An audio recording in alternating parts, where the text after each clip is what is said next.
est-ce que les droits humains font partie des objectifs de la lutte contre le climat, ou est-ce qu'il y a d'un côté la lutte contre le changement climatique, et puis les droits humains, c'est un autre domaine, c'est d'autres organismes qui s'en occupent, et on ne va pas tout mélanger. Et donc la question qui se pose est de savoir si, dans le droit du climat, on reconnaît les relations qu'il y a avec les droits de l'homme.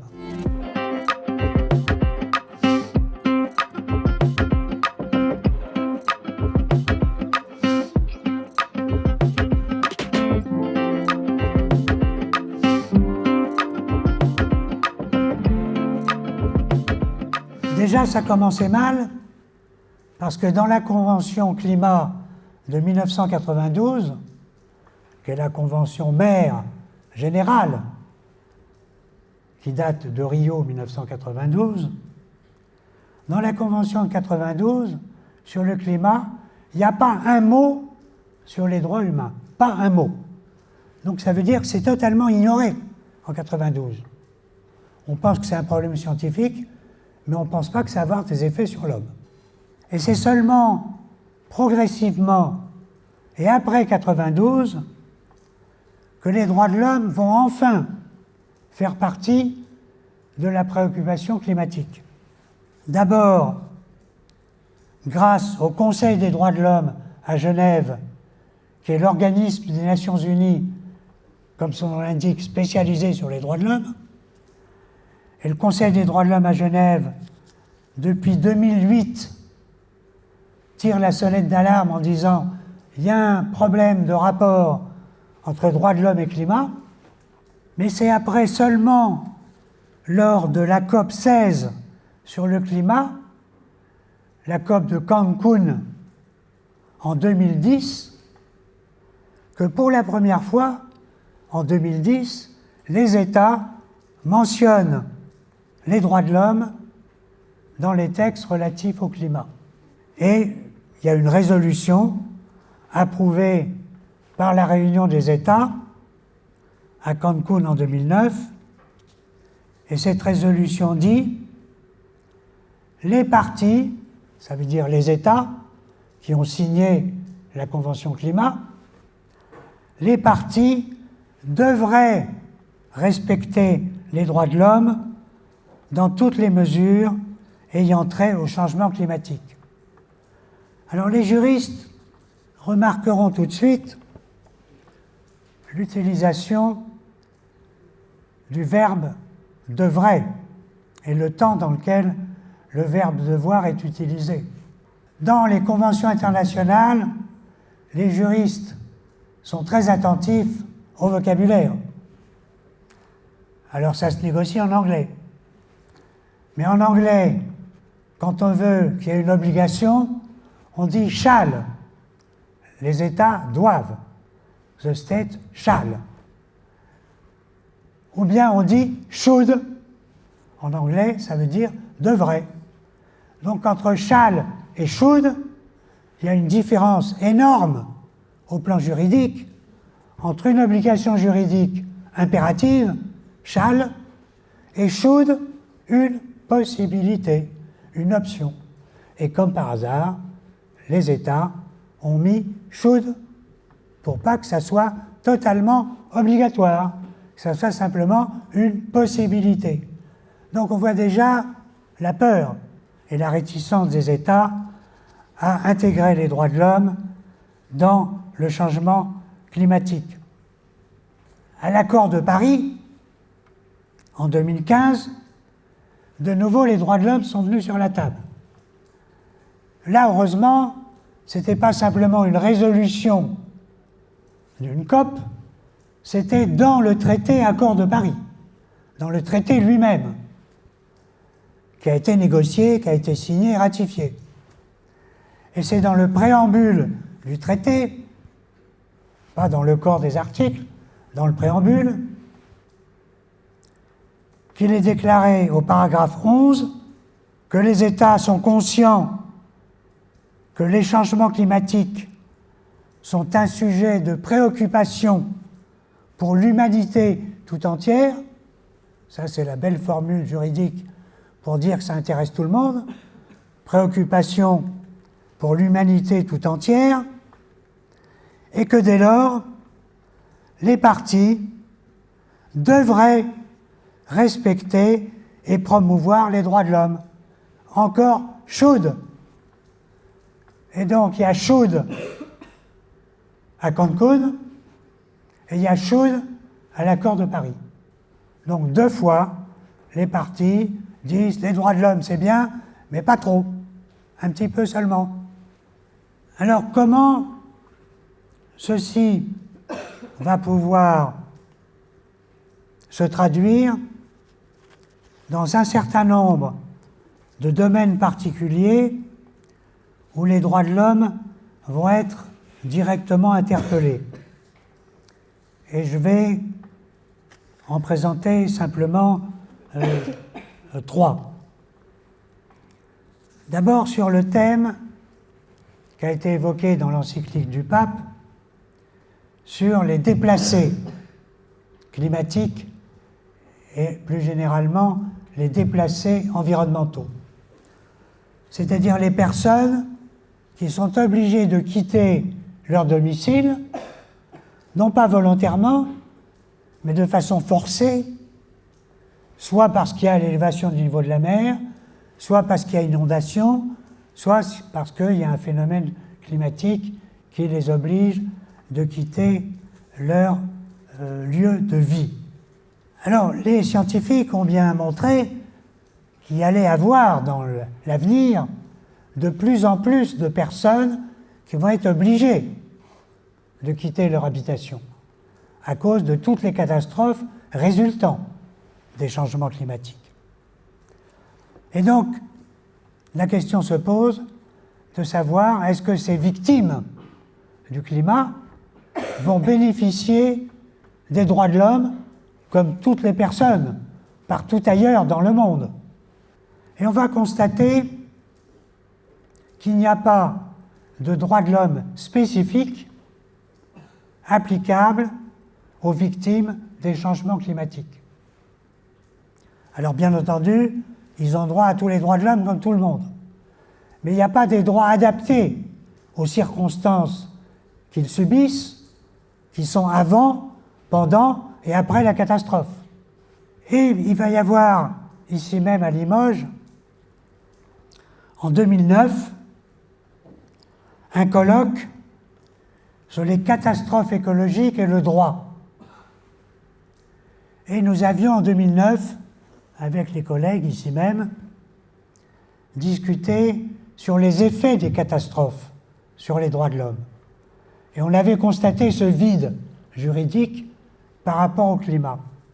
Et c'est à la suite de ce colloque de Strasbourg en 2009 qu'un groupe de chercheurs du CRIDO et du CDCE s'est mis au travail pour rédiger un projet de convention internationale sur les droits des victimes des catastrophes climatiques et environnementales, sur les droits de l'homme applicables aux victimes du climat. Et donc on a rédigé ce projet de convention. Alors ce n'était qu'un travail scientifique. On l'a déposé aux Nations Unies et depuis à peu près 2010-2012, on n'arrête pas de remettre à l'ordre du jour ce projet de convention à l'occasion de chaque réunion sur le climat ou de chaque réunion sur les droits de l'homme.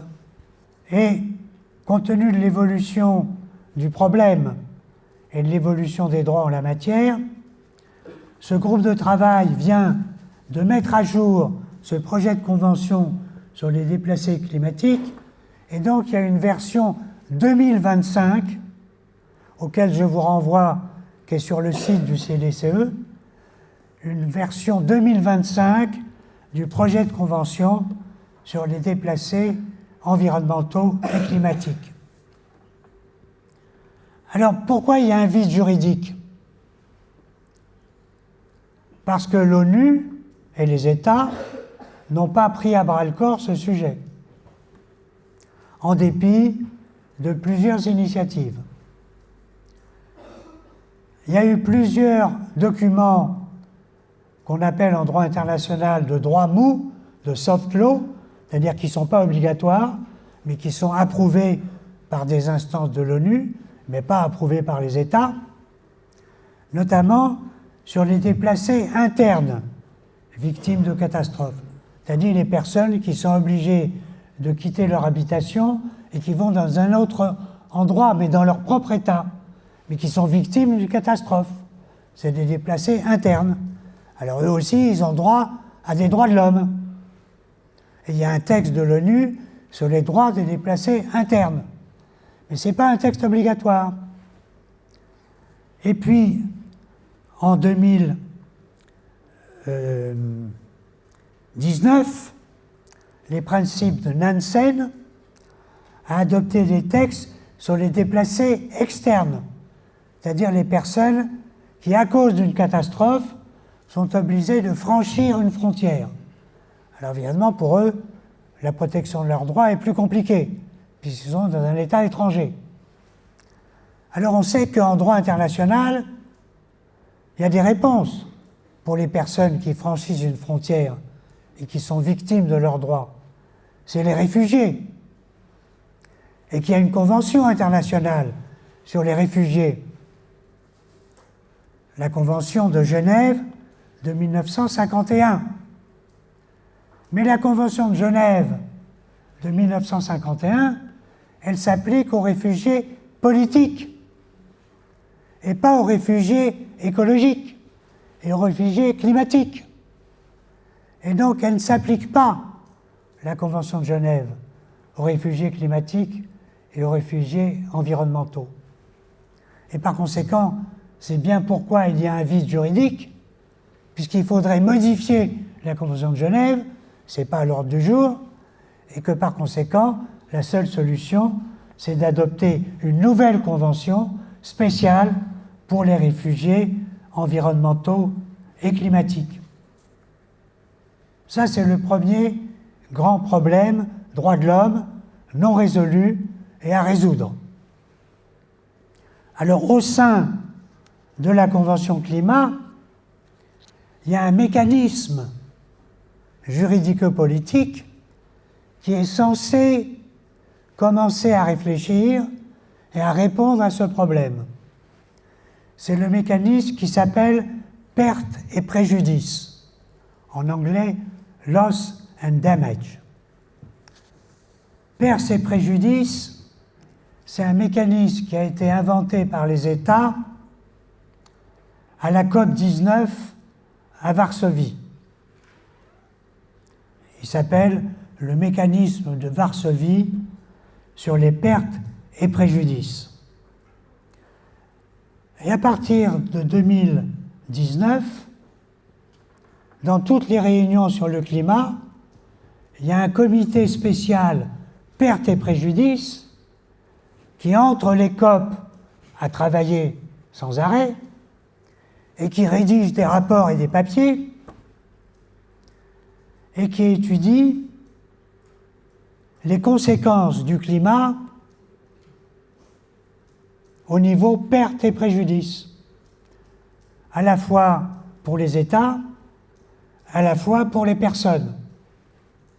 Et par conséquent, ça touche aux problèmes de responsabilité, préjudice, et ça touche aux problèmes des personnes concernant les déplacements des populations.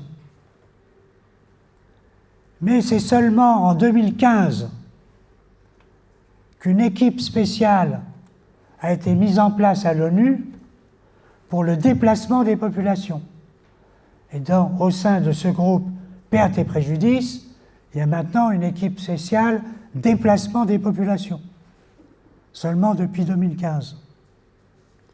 Et puis depuis 2019, à la COP25 à Madrid, a été créé un autre organisme qui s'appelle le réseau de Santiago, qui est là pour donner une assistance technique à ceux qui sont déplacés. Donc vous voyez, on avance pas à pas. À chaque COP, il y a quelques petits progrès techniques, administratifs, pour essayer de répondre aux futurs déplacements des populations. Et à la COP 27 à Sharm el-Sheikh, en 2022, a été créé pour la première fois dans ce thème perte et préjudice un fonds financier, parce que tout se résume ensuite à l'argent, comme partout. Un fonds financier sur les pertes et préjudices, qui doit être fondé sur le principe de la solidarité internationale, qui est le principe commun aux accords sur le climat, qui doit répondre aux objectifs de solidarité internationale. Mais en attendant, toujours pas de convention internationale sur les déplacés climatiques et environnementaux. Le deuxième thème évoqué sur les droits de l'homme, c'est sur les droits des enfants.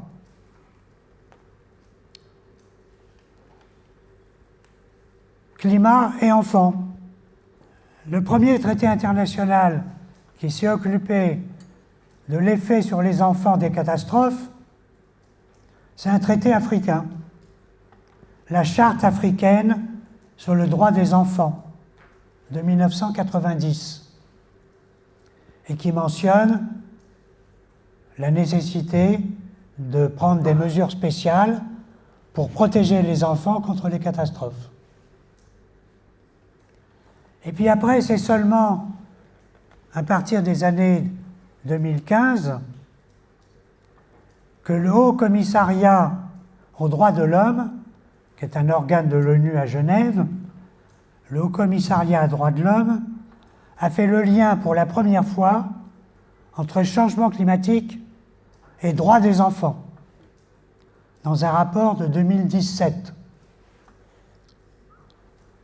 Et puis, l'année suivante, en 2018, le rapporteur spécial sur le droit de l'homme à l'environnement, qui étudie les questions générales sur les rapports environnement et droits de l'homme, a fait un rapport spécial sur le droit des enfants et la protection de l'environnement, en 2018. Et puis enfin, c'est dans le cadre de la Convention des Nations Unies sur les droits des enfants que le comité qui est chargé du suivi et de l'application du droit des enfants au niveau international, que ce comité a approuvé ce qu'on appelle des observations générales, c'est-à-dire un rapport général qui énonce ce qui vont être des directives pour les États. C'est l'observation générale numéro 26 de 2023 sur les droits des enfants et le climat. Donc, monte en puissance la prise en compte spécifique du droit des enfants dans les relations avec le climat. Enfin, troisième thème des droits de l'homme spéciaux liés au climat, c'est lié au genre et à l'égalité des sexes. L'accord de Paris, déjà en 2015, a 2 articles spéciaux, l'article 7 et l'article 12, qui demandent, de façon très générale, le renforcement des liens pour mettre en place l'égalité des sexes en matière climatique. Mais c'est surtout à partir de la COP 29 à Bakou que les conférences sur le climat vont adopter des résolutions spéciales sur le rôle des femmes dans le changement climatique et les droits des femmes pour l'accompagnement des mesures préventives et de réaction au changement climatique. puisque c'est la décision numéro 7 de la COP 29 en 2024 qui va être la première résolution sur les femmes et le climat, et qui va déclarer que, en matière de droits des femmes en lien avec le climat, il convient d'appliquer un programme des Nations Unies qui s'appelle le Plan d'action relatif au genre de 2014, qui est le programme de Lima, que ce programme de Lima va être appliqué automatiquement dans le cadre des conventions climat. Et donc, les États de la Convention climat décident de faire leur, les principes qui sont énoncés déjà dans ce programme de Lima concernant le droit des femmes. Enfin, dans la COP Belém, la COP 30, il va y avoir aussi une résolution spéciale sur les femmes et le climat. Et le Parlement européen lui-même, dans sa résolution concernant la préparation de la COP 30, puisque avant chaque COP, le Parlement européen pour l'Europe adopte toute une série de recommandations qui vont être portées par les États européens à la COP. Et dans ces recommandations du Parlement européen qui ont été adoptées le 23 octobre 2025, donc applicables à la COP 30, il y a les paragraphes 92 à 97 qui sont relatifs aux droits de l'homme et au climat, et notamment à la nécessité, à la demande du Parlement européen, de prendre en compte les droits de l'homme dans le climat, et notamment les droits des femmes. Voilà donc les liens climat-droits de l'homme, où ça avance à petits pas, sauf dans le domaine des déplacés climatiques.